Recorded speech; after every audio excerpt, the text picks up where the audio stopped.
Hello ACCA students, welcome back to my channel ACCA at modern skills. So आज का हमारा जो session है वो होगा about exam guide related to advance financial management. This subject is on your professional level, so you are in the professional level and we are going to discuss some exam strategy tips, exam paper pattern and some questions and syllabus overview. चलिए तो let's get started. सो चलिए सबसे पहले बात करते हैं exam paper pattern के बारे में कि what should be the paper pattern, किस तरह से आपका फॉर्मेट होगा। Obviously the entire exam will be on computer based, duration around 3 hours and 15 minutes. The 15 minutes will give you for the reading time. So 15 minutes का आपको reading time मिलने वाला है यहाँ पे।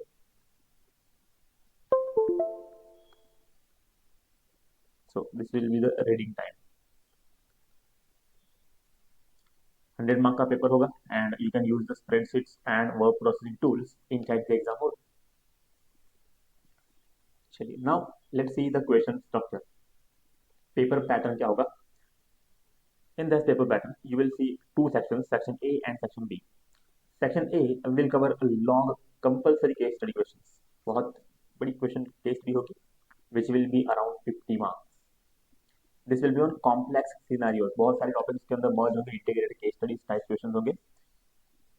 सेक्शन 2 यानी कि सेक्शन जो बी सेक्शन है, that will be on compulsory, दो क्वेश्चन होंगे 25 marks each. So it will again cover 50 and this will again cover 50.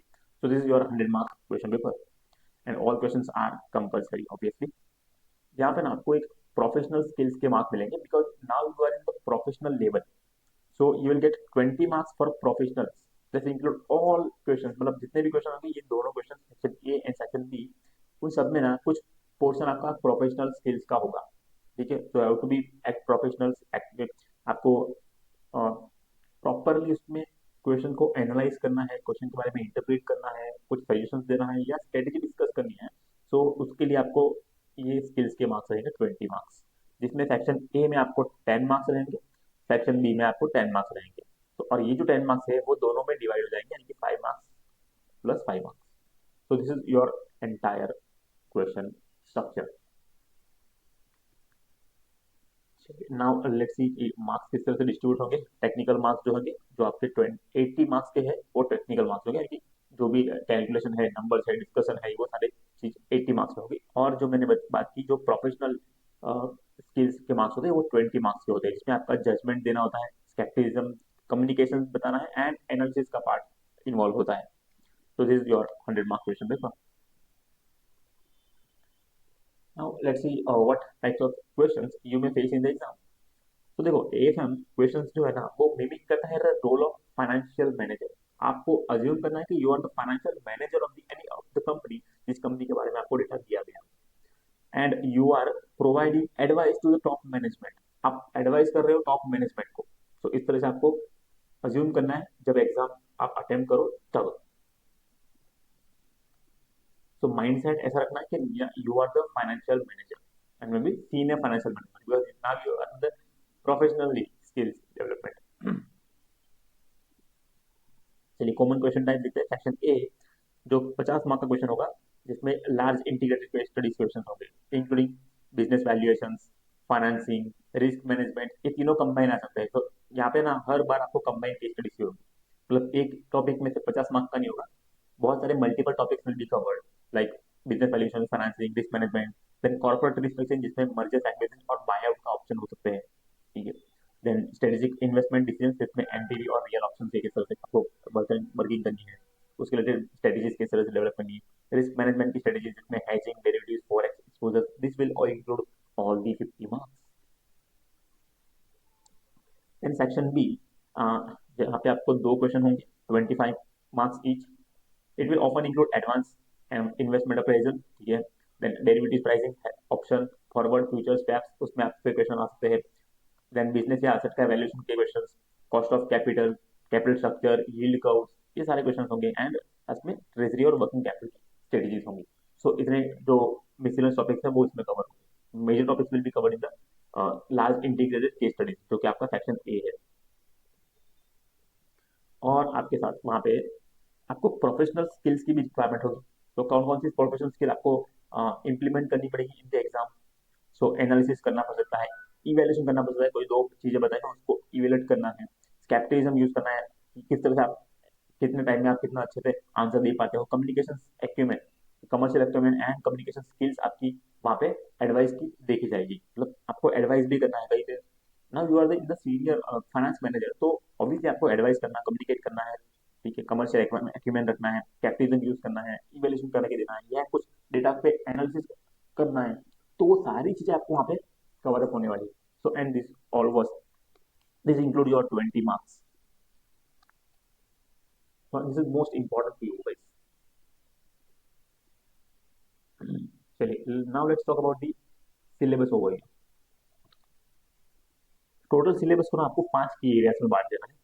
First one is the role of a financial adviser. Obviously जो मैंने आपको पहले बात की थी कि आपको फाइनेंशियल एडवाइजर की तरह रोल निभाना है, of the senior financial advisor in the multinational organisation, जिसमें स्ट्रेटेजिक फाइनेंशियल डिसीजन मेकिंग की question, then corporate governance, ethics, financial objectives versus stakeholders की expectations and impact of macroeconomic environment.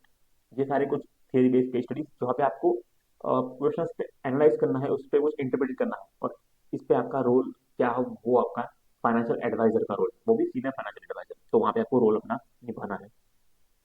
Then advance investment appraisal, जहाँ पे APV यानी कि adjusted present value, real option value, international investment appraisal, जहाँ पे exchange rate की impact भी हो सकती है, and risk adjusted discount rates, capital rationing, sensitivity and scenario analysis, इतने टॉपिक्स हैं जो एडवांस इन्वेस्टमेंट अप्रेजल में आते हैं। देन वहाँ पे आपको एक्विजिशन एंड मर्जर्स, हाँ, मर्जर्स एंड एक्विजिशन के क्वेश्चन होंगे, जिसमें वैल्यूएशन ऑफ टारगेट कंपनी का वैल्यूएशन किस तरह से करना है, इक्विटी एंटरप्राइज की वैल्यू, सिनर्जी एस्टिमेट किस तरह से करना है, सिनर्जी आपको पता होगा कि क्या है सिनर्जी, ठीक है, उसके एस्टिमेशन किस तरह से करने हैं, और उसका कैलकुलेशन कैसे होगा, cash versus share consideration, defence strategies, regulatory and strategic factors, and leverage buyout, LBO, leverage buyout, ये सारे मर्जर्स एंड एक्विजिशन के पार्ट्स हैं। देन कॉर्पोरेट रीऑर्गेनाइजेशन, जहाँ पे आपको financial reconstruction, debt reconstruction, displacement, spin off, then business failure module, Altman set for and Argenti, कितने question होंगे, जो इतना जो सिलेबस है वो कॉर्पोरेट रीऑर्गेनाइजेशन कवर अप होने वाला है। एंड लास्ट में ट्रेजरी एंड रिस्क मैनेजमेंट, जिसमें ऑलरेडी आपका सबसे इंपॉर्टेंट टॉपिक जो कि फॉरेक्स, जिसमें transition translation and economic exposure किस तरह से, interest risk risk exposures, hedging using forward futures options and swaps, जिसमें ये इंपॉर्टेंट है block school and binomial model, Black शो model and binomial model, and value at risk, obviously VaR का भी question concept होंगे, मनी मार्केट हेजिंग होगा, and interest rate parity theory on purchasing power parity theory, ये दोनों theory जो आपको वो आपको पता होनी चाहिए क्या है एक्चुअल में, and this is your entire syllabus. चलिए बात करते हैं कि what's your high focusing exam area, तो आपको मोस्टली टेस्टेड एरिया पे ज्यादा ज्यादा आपको फोकस करना है, उसको मैंने कैटेगराइज किया है based on the number priority. सबसे पहली ज्यादा प्रायोरिटी है बिजनेस एंड असेट का वैल्यूएशन, जिसमें discount cash flow techniques, PC pricing earning ratios, CAPM model, weighted average cash flow capital, and APV adjusted present value. तो इतने क्वेश्चन हैं जो कि इसमें क्वेश्चन आ सकते हैं, and this is the most tested area as well. Then mergers and acquisition also one more, synergy calculation किस तरह से करना है, फाइनेंसिंग इम्पैक्ट कैसे देखनी है, ऑफर की स्ट्रेटेजी को किस तरह से इवेल्ट करना है, risk management and derivatives is one third one, जिसमें forex futures, option hedging, interest rate swaps, this will be the covered. Advance financial and advance investment appraisal, जिसमें real options, international NPVs, risk adjusted valuations, this are the most important. And lastly treasury management, जहाँ पे आपको hedging strategies और justification of advice, आपको advice का justify भी करना है कि आपको एडवाइस जो दिया है वो सही भी है, तो किस वजह से सही है उसको आपको जस्टिफाई करके देना है, and this are the mostly tested areas.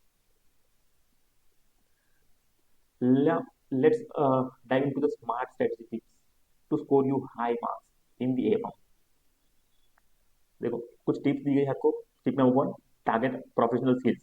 Obviously I personally suggest and recommend guys कि आप इस 20 मार्क्स को ज़्यादा से ज़्यादा टारगेट करो, बिकॉज 80 मार्क्स के जो भी क्वेश्चन होंगे ना वो आपको ऑलरेडी न्यूमेरिकल्स होंगे, and you will get to know कि हाँ न्यूमेरिक्स है तो आपको सही होगा, न्यूमेरिकल में आप अच्छे मार्क्स कवर कर सकते हो। बट अगर कोई ऐसा न्यूमेरिक्स है जो आपको समझ में नहीं आ रहा है या कुछ आपको क्वेश्चन में अटक जाए ना, तो आप यहाँ पे मार्क्स कवर अप कर सकते हो उसके। एंड यहाँ पे मार्क्स जितना आप फोकस करोगे, जितना आप प्लस लेके आओगे 20 में से, उतना आपके लिए बेटर रहेगा। बिकॉज यहाँ पे क्या है कि आपको किस तरह से स्कोर करना है कंसिस्टेंटली, आपको रिपोर्ट स्टाइल में लिखना है, जो भी लिखना है वो रिपोर्टिंग स्टाइल में लिखना है, क्लियरली रिकमेंडेशन देने हैं। कुछ भी चीज को आपको रिकमेंड करना है, आपको रिकमेंडेशन देना है, because you are the senior financial adviser. Then provide करना है कमर्शियल रीजनिंग देना है कि आपने ऐसा किया तो क्यों किया। नॉट ओनली कैलकुलेशन, सिर्फ कैलकुलेशन से मैटर नहीं करता, आप सिर्फ कैलकुलेशन करके आओगे तो you will not get this marks. Obviously सिर्फ कैलकुलेशन मार्क्स नहीं, आपको वहां पे रीजनिंग भी देना है कि ऐसा क्यों किया, why you knew this, each and every point, each and every calculation you need to answer by your justification. आपको रीजनिंग देना है। Use headings, sub headings and tables आपको यूज करने पड़ सकते हैं। Second tips is learn to use spreadsheet functions efficiently. ये आपको स्प्रेडशीट तो यूज करते आना चाहिए ऑब्वियसली। द एग्जामिनर क्या करता है, आपको एक्सपेक्ट करता है स्ट्रक्चर्ड कैलकुलेशंस। ऑब्वियसली ही need actual structured calculations, separate working tabs होने चाहिए, क्लियर फॉर्मूलाज भी होने चाहिए, and no lengthy paragraphs in calculation areas. Calculation जहाँ पे रखो उसको अलग रखो, एंड जो भी लिखने वाला एरिया जो वर्ड वर्ड प्रोसेस पे आप रखो, बट दोनों को मिक्सअप मत करो।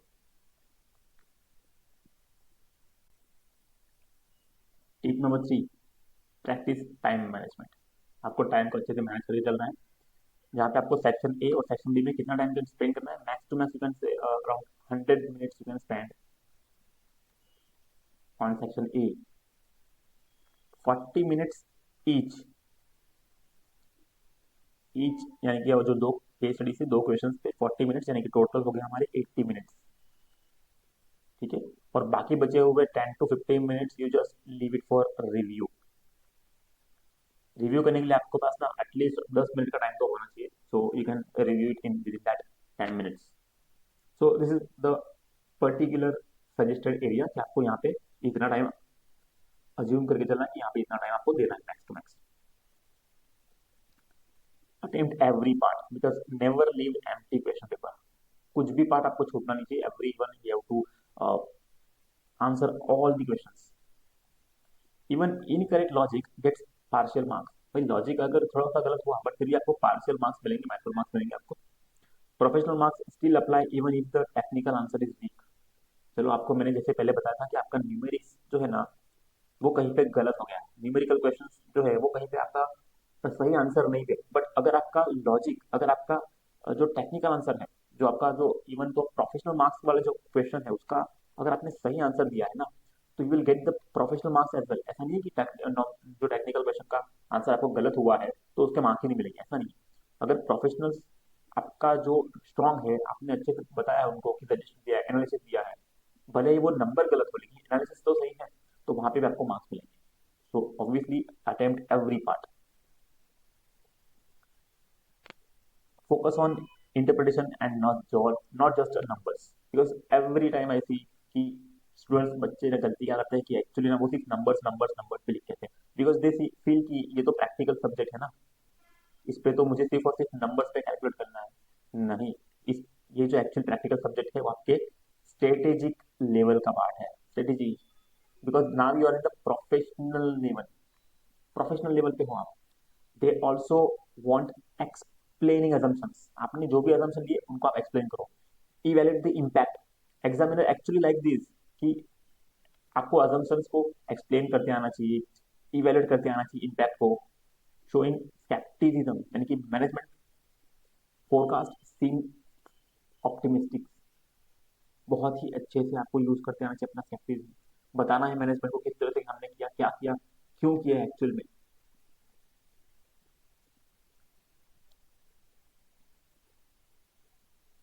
Tip number 6, study examiner report and past questions. Papers आपको अच्छे से पढ़ने, पुराने पेपर्स देखो, क्वेश्चन पेपर देखो, क्वेश्चन आपको एग्जामिनर का रिपोर्ट देखना है।